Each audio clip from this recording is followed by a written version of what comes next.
সকালবেলা নাস্তা নখায় আগে দিয়ে আম বানানি লইব গেছে। আসসালামু আলাইকুম, আনারা বেকে বালা আছেন? আলহামদুলিল্লাহ আয়ান গবই নাসি বেলায়। যদিও সকালে ঘুমোতে উঠতে দেরি হয়ে গেছে, যেহেতু বাড়িতে নেই মাছ দিতে আসি, তো ঘুমোতে উঠতে আরো বেশি দেরি হয়ে গেছে। বাড়িতেও দেরিতে উঠে প্রত্যেকদিন, কিন্তু আজকে তো আরো মাছ দিতে আসি, এর কারণে আরো বেশি করে দেরি করে উঠি। তো আর ভাইয়া সকালবেলা গেছে আঙ্গুলায় ফরোটা আনতো, তো দেরি যেহেতু বুঝিনি ফরোটা আর হাই না, তো আঙ্গুলায় লই এসে এরগনি সিঙ্গারা তারপরে সমুসা লই আইসি। কিন্তু আর বইন হতে আবার আম লইব হইছে।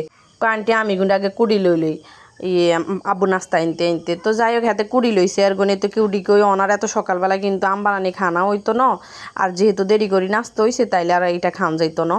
তো বিকেলে বানামো, তো আমি কিন্তু হাতে আবার মেশিন দিয়ে বালা করে হাতলা হাতলা করি সাইজ করে লইছে। কান্টি দুই রকমের করি বানানি করে দিয়েন কাইছে, ঠিক আছে বাবা বিকেলবেলা করে দিউমের। তো ইয়ান দিয়ে হিয়ার আমি কুচানি শেষে হিয়ার হরে দিকে মার বাইয়া আবার মোরগানি দিছিল, তো মুরগি কিনতে ভাজি করি এলাইম আর কি। আমি কইছিলাম যে বাজি ছাড়া রাইনতাম, তো হেতারা কয় যে না বাজি ছাড়া মানে হেতারা মোরগ খাইতো না, ফার্মের মোরগ হেতার কাছে বাজি নইলে ভালো লাগে না।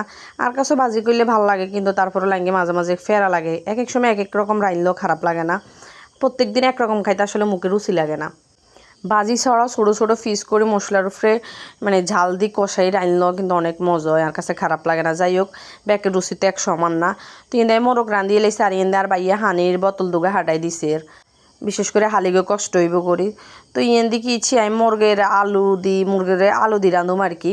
তা আলু দিই তারপরে ঠ্যাং ঠুঙি গিন্দি বালা করে কষাই লইম আর কি, টমাটো ময় মশলা দিয়ে লাইছি। তো এবার বালা করে কিন্তু কষাই হিগার হরে দিয়ে আর কি মুরগি কিনে ডালি দিম। তবে হেতাক মরিছে রান্দাস আমি বুঝি না, তো দিছি যাক আলহামদুলিল্লাহ। জাল এত বেশি হয় না, তো আমরা যেরকম খাই এরকমে ইন্ডিয়ানারা আর হাইলে আর সাইডে পাশের গিন্ডে স্কিপ করেন কিনলেই বেগিনের অবস্থা খারাপ। যেহেতু বোন হুত্থায় আসলে নিজেরা রাঁধি বাড়ি খায়, মেয়েটা এত সময় পায় না, ভার্সিটিতে চলে যাই তো নাই রান্না বাড়া করি খাওয়া আসলে মনে করে না এটা লাই। বিশেষ করে সব পয় পরিষ্কার আসলে এরকমভাবে হয় না। যাই হোক আসলে জোরটুক হারে তো খারাপ করে না আলহামদুলিল্লাহ, মোটামুটি ফাই পরিষ্কার আছে। যদিও বাসাটা ফুরান এই কারণে বেশি এরকম লাগে। তো যাই হোক ইয়েন্দি কিন্তু আর ময় মশলা কষানি শেষ হয়ে গেছে। ইয়েন্দি আর বইনুতে আবার আঙুলায় ঠান্ডা আনছে দুগে, তো হিগুনে আবার খাইছো আন্টি আন্ন খাইলাম, তাই অল্প করে কুদ্দুর খাইছে। আমার কাছে যদিও ঠান্ডা খাইতে ডর লাগে, কিলার গলা যেহেতু সমস্যা। তো ভাজি মোরগও দিয়ে লাইছি মুরগের মধ্যে, মানে আলুর মধ্যে দিয়ে লাইছি দিয়ে এবার কিন্তু মোরগ হয়ে গেছে। এবারে ধনিয়া পাতা দিন আমালাইম আর কি কতক্ষণ উতরেই মশলা করে দেখছি মুরগিনের কালারও সুন্দর হয়েছে। যদিও মানে কালারগুলো দিয়ে মনে হয় অনেক বেশি জাল হয়েছে না, এত বেশি জাল হয় না, টমাটোর রঙও আছে বুঝছিনি। হিয়ারা দিয়ে এই ভাজির তেলের মধ্যে নেই বুঝিনি, কিন্তু এই অফসে করতাম এনো এই ভাজির তেলের মধ্যে নাই ভেন্ডি বইয়ে দিছি। আর কাছে আবার অফসে করতে ভালো লাগে না। তো যাই হোক হিয়ারও দুপুরবেলা খানা টানা শেষে আর অবশ্য আর বাইয়া আবার রোজা রাখছিল, বাইয়া ভাত তো খায় না, রোজা রাখছিল। তো দুপুরবেলা বাইয়ার কইতেছে ভাইয়া কি ইফতারি করি, বাইয়া কয় এমন কিছু করো লাগতো না।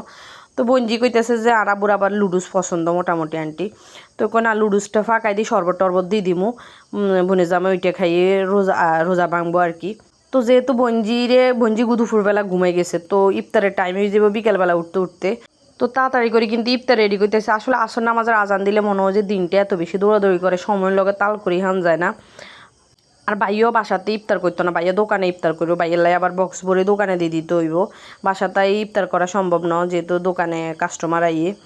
ইন্ডিয়ায় কিন্তু একসাথে বেশি করে লুডুস ভাজি করে লইছি বেকেলে, একেবারে সন্ধ্যাবেলা যা নাস্তা সারি যাবে একেলে একসাথে ভাজি করে লইছি, কিছু আলু দিছি। তবে আর লুডুসের মধ্যে সস দিতে মনে আসছিল না, তো আজ যে সাদা সাদা করেই বানাইছি আলহামদুলিল্লাহ অনেক ভালো হয়েছিল। ইয়েন্দি বাইয়েলে গরম গরম বক্সে আগে ভরিয়ে এলে, নইলে কিন্তু ঠান্ডা হয়ে যাবো, কড়িয়ের মধ্যে থাকলেও তো ঠান্ডা হয়ে যাবো। তুই বাইয়েলে এক বক্স লইছিলাম আর কি। আর আঙ্গুলাই যেটা রয়েছিল আর কি এটা চাপা দিয়ে দিছি। তো বঞ্জি আবার এনে খেজুর দুই দিছিল, তো এনে অন্য বক্সটা আসলে একলা থাকে, তো এত বক্স টক্স না, তো একসাথে বেগিন মানে জাবা খিচুড়ি করে দিয়ে দিছি। এনে বইনহুতরে কই দিছে বইনহুত আমজান লইছ দ বানাই দিলে তোরা আব্বু কদুর খাইতে হইবে, একে মিলে বানানিটা খানো হইব ওরগনি, নইলে কিন্তু ঠেলা মেলা যাইব। আঙ্গ বাড়িতে আইবার সময় আর কি কিছু আম লই গেছিলাম, তো হিগিনি হাতে বানাই দিত। তো আন্টি দুই রকমের বানান, একটা মিষ্টি একটা জাল, বা ঠিক আছে সমস্যা নাই, তাড়াতাড়ি করে বানাই তোরা বলে দুধ দিয়ে দিতে হেতন হিয়ানে দোয়ানে খাইয়ে লেবা। আসলে ইফতার খোলার পরে এইসব টক টুক খাইতে ভালো লাগে, আর বাইয়ে বিশেষ করে এইসব টক জাল বেশি পছন্দ করে। তো ইয়েনে অর্ধেক আম বানামো হয়েছে মিষ্টি দিয়ে আর কি। তো ইয়েনের মাইদিন দিছি চিনি, তারপরে কিছু মরিচ দিছি, ফ্যানের বাতাসে মরিচ বেগুন উড়েই লই চলি যার বুঝিনি। যদিও হাতের কাছে ম্যাজিক মশলা আসছিল না, ম্যাজিক মশলা থাকলে মরিচটা দিতাম না। আর কাছে ম্যাজিক মশলা দিয়ে আম বানাইলে বেশি মজা লাগে। আপনারা কেউ খাইছেন কিনা জানি না, ম্যাজিক মশলা দিয়ে আর বইনে এটা শিখেছে বা বঞ্জি সেগুলো ম্যাজিক মশলা দিয়ে একটা আম বানানি করে এত মজা, অন্যরকম লাগে। আর কাছে আর নারকেল দিয়ে বানাইলে আরও বেশি মজা লাগে, তবে দুধের গুঁড়ি দিয়ে বানাইলে আমার কাছে একটা গন্ধ লাগে, ওইটার গন্ধটাই নিতে হারি না, একদম কমে খাইতে হারি। যাই হোক এখান দিয়ে কিন্তু আমি মরিচ দিই, চিনি দিই, লবণ দিই, একটা বানানি করছি আর কি। মাশাল্লাহ করে অনেক ঝোল বাড়ে গেছে, আর মুখে কিন্তু বয়স দিতে যে অনেক পানি চলে গেছে। তবে ঘরে কিন্তু অনেক কাম আছে, কিন্তু বানাই খাইতে মানে আলসি করি কাটি খাইতে ইচ্ছে করতেছে না, হয়েছে সমস্যা। দেন অল্প কুকে কিন্তু মরিচ দিছি, মরিচগুলো এত পরিমাণ কালার, কিন্তু ঝালও আছে মাশাল্লাহ করি। আপনারা কেউ এরকম চিনির লগে মরিচ দেন কিনাই জানি না, তবে আমরা এরকম করেই খাই, আমরা কত রকমই খাই। তো মরিচও দিই, চিনির লগে একটু জাল, টক জাল মিষ্টি, মানে তিনোটা চারোটা একসাথে ওই যে আর কি, খাইতে অনেক বেশি ভালো লাগে। তো এখান দিয়ে বঞ্জিরে কইতেছে বঞ্জি ওকে লেবু হাতাহাড়ি দনা, তো বাসার সামনে লেবু গাছ না, আর কাছে মনে হচ্ছে তাম্বুরা গাছ, এরা কইতেছে লেবু গাছ। তবে আর কাছে ফাতাতে কিন্তু তাম্বুরা গাছের মানে লেবু তাম্বুরা লেবুর আর এই গ্রান হাইছি। তো যাই হোক গ্রান হইলে তো হইছে, তাই মাখা জাখা করে দিছে, যা গ্রান এটার ভিতরে ঢুকলে হয়েছে যে হাতায় হোক। মাশাল্লাহ করে অনেক বেশি ভালো হয়েছিল, গ্রানটা অনেক বেশি মজা হয়েছিল, আরও বেশি মজা আর বাড়াই দিছে। তো যাই হোক এখান কিন্তু এই বানানি শেষ হয়ে গেছে, এবার বানামো ওরগনে আরেকটা বানানি। এটা হচ্ছে দুধের গুঁড়ি দিয়ে বানাবো, মানে এটা হচ্ছে আর বইন হুতের পছন্দ। হেতে কয় আন্টি এইটা মিষ্টি করে একটু দেন, হেতে আবার কয় আর কি মিষ্টি করে বানাইলে খাইতে বেশি মজা লাগবো।